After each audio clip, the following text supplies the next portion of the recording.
there's not enough tape out there. There's not enough flow coming out of that tape to pull.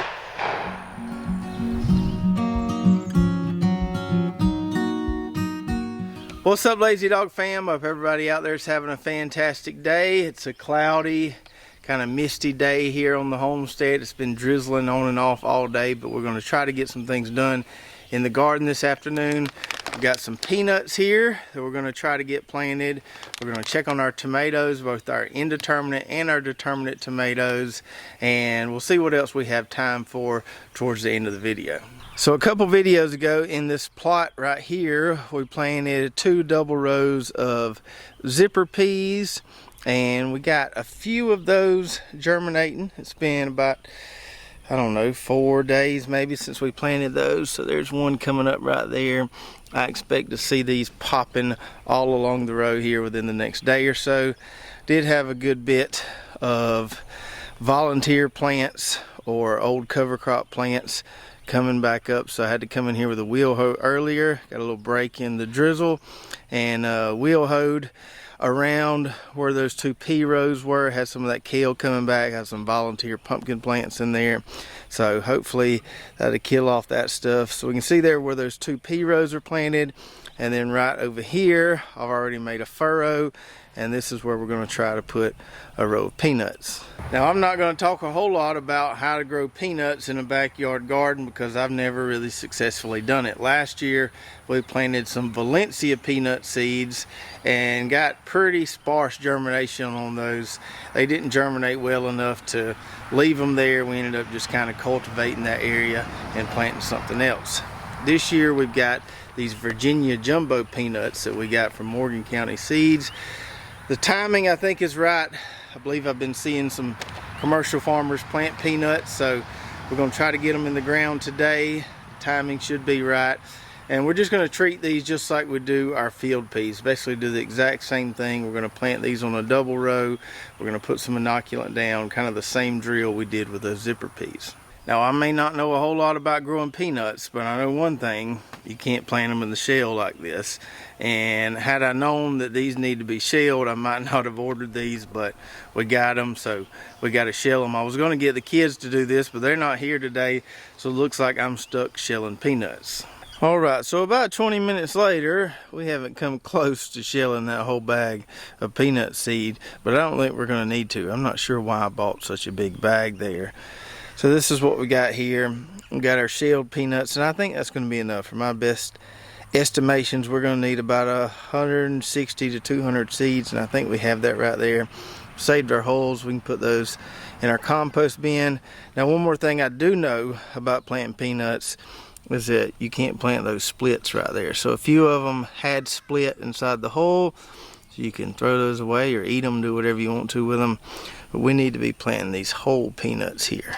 And just like we did with those zipper peas, I'm going to put about a half a scoop of this Nature Safe 10-8 along that furrow, and we're also going to sprinkle some inoculant in that furrow. Now, on that last video we were planting zipper peas. A lot of people were asking, where do we get this stuff from? I got it from Morgan County Seeds, same place I got the peanuts and the zipper peas. I think this can here was around 10 bucks or so, and you can do, I think, 150 row feet with this. So inoculant, fertilizer, then we'll close up the furrow with a wheel hoe, which will give us 2 little double rows there to plant.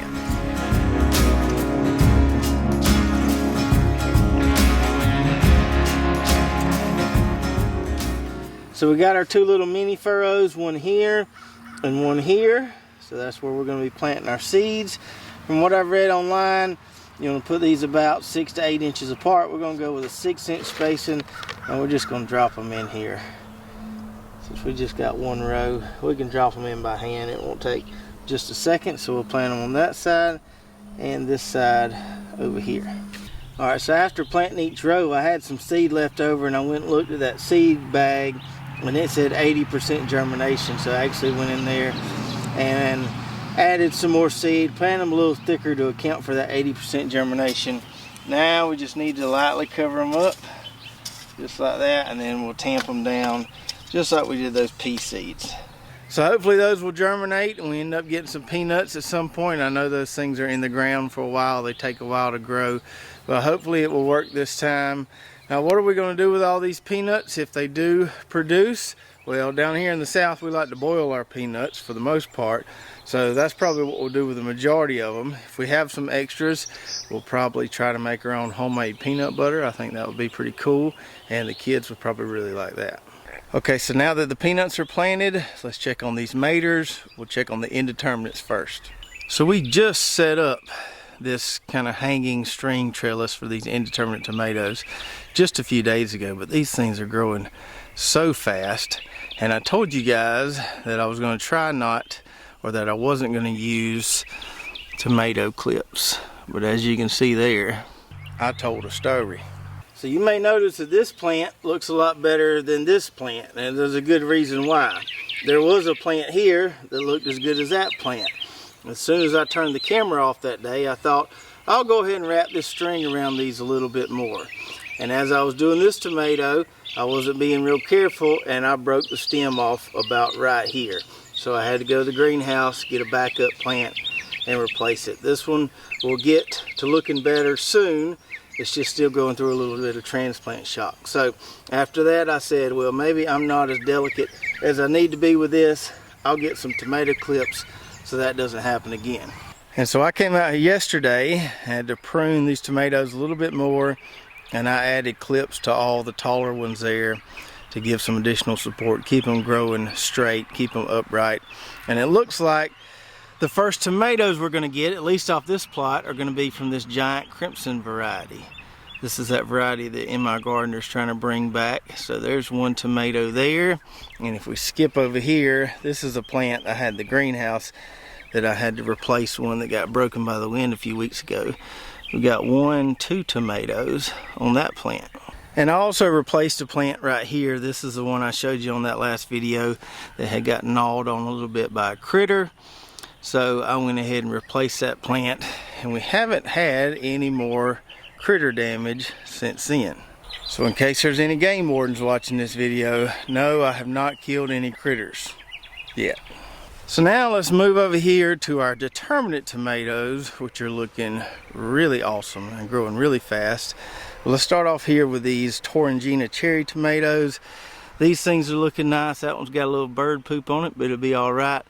So those are inside those cages. I probably need to help those out and kind of scoot them up along the rungs of those cages a little more as they grow. But I'm really excited about trying those. Those look really good.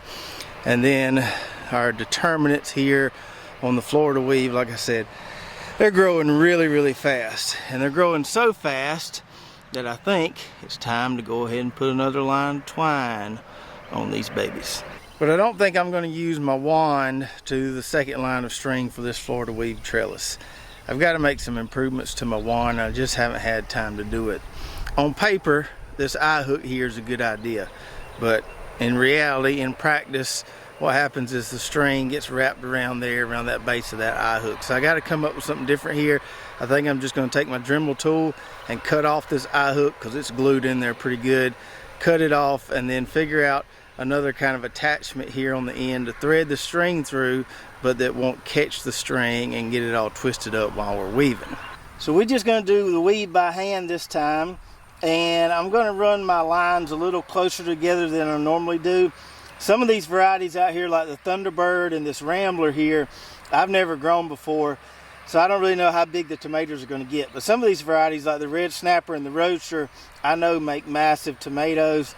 And so I think this year I'm going to put more lines of string here for my Florida weave just to support those plants when they get loaded down with fruit. So I'm just going to go a few inches above where that first line of string is there, and we'll do the weave.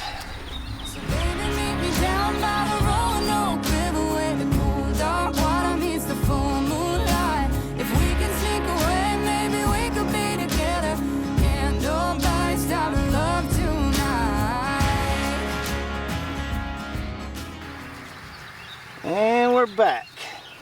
And if you don't mind bending over, it's actually a lot faster just to do it by hand than to do it with the wand, it seems. We'll get this tied off here. We'll be done with this row. Now we'll do the second row, which is a little shorter. Do the same exact thing over here. Can't nobody stop this love. Can't nobody stop this love. Can't nobody stop this love. Can't nobody stop this love. So we're caught up with our Florida weave on both of these rows now. That looks nice and tidy. And as fast as these things are growing, it looks like we're gonna have to come in here probably every week and add another line of string. And I still haven't seen any little tomatoes on these, but just about every plant has blooms on it like you see right there. Now before we go, let's go over here and check on our cucumbers and squash. We might need to give those cucumbers a little juice. So our little cucumber plants here, on just about every one of them we can see a bloom. I haven't looked closely enough to see if there's tiny cucumbers on them yet. I kind of hope not, because these plants aren't big enough to hold a cucumber at this point. We transplanted these for the first time this year, and they underwent a decent amount of transplant shock. You can see there the old growth on them looks kind of rough, but the new growth is looking pretty good. But I think we'll give them a little shot to kind of help speed them up a little bit so they can grow up there and grab hold of that trellis.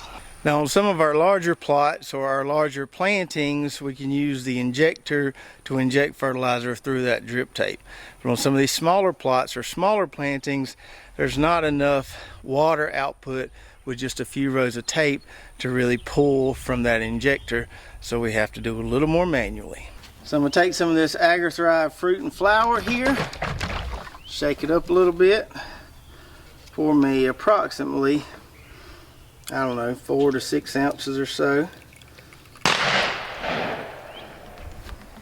I'm not getting shot, that's somebody over there testing out their gun.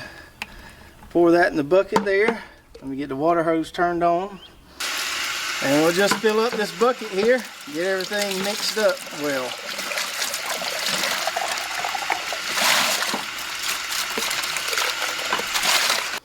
Alright, so our bucket's full enough. I don't like to fill it all the way to the top because it'll splash all over me while I'm trying to tote it somewhere, but that should be good. So then we get our bigger pitcher here, dip it in our bucket, and we're just going to pour this right alongside these plants here. Just kind of work our way down the row. Give each plant a little splash. And since we had a little bit left over in the bucket after doing those cucumbers, went ahead and hit our summer squash here, which are looking pretty good. I came in here and thinned these out the other day, but we may need to thin them out again in another week or so. Those plants there are probably about 2 feet apart, which might be a little too close considering how big they will get. Now we do have a coupon code for this Agri-Thrive here. If you haven't tried it or you have tried it and need to get some more, that coupon code is one word, Lazy Dog Farm, and it'll get you a 10% discount. But wait, if you're watching this video as it airs or within a few hours of it airing, I don't want you to use that coupon code. I don't want you to buy any of this until Friday. So on the next video, I'm going to tell you about a little promotion that Agri-Thrive is doing this weekend with the Homeless Garden Project. And if you're the first 10 people to order, you might get a nice little prize in the box. So if you want to try this, wait and order on Friday. I'll tell you all about that on Friday's video. So it was nice to get all those things done in the garden today, especially without any rain interrupting us, although I wouldn't mind if it started raining right now because it's pretty humid and sticky out here. It feels like it needs to rain, and I think we're supposed to get some more rain either tomorrow or tomorrow night. That's why I'm not going to water those peanuts we just planted. That soil was already kind of moist from me watering those zipper peas, and we'll get some more rain in a couple days, and that should hopefully get them up and germinated. If you've ever successfully grown peanuts in a backyard garden situation and have any good tips, I'm all ears. Please do share those in the comments below. And if you're watching on YouTube, make sure to check out our affiliate links below. A lot of great companies that we use in our gardens here at Lazy Dog Farm. Even got some coupon codes for some of those companies so you can take advantage of those discounts. Be sure to go check out our website, lazydogfarm.com, where we've got some more recommended products, some Lazy Dog Farm merch, recipes, and a lot of other good stuff. If you did enjoy this video, make sure to subscribe, hit that notification button, like and share, and we'll see you next time right here at Lazy Dog Farm. Oh, farewell. By the beauty of your life,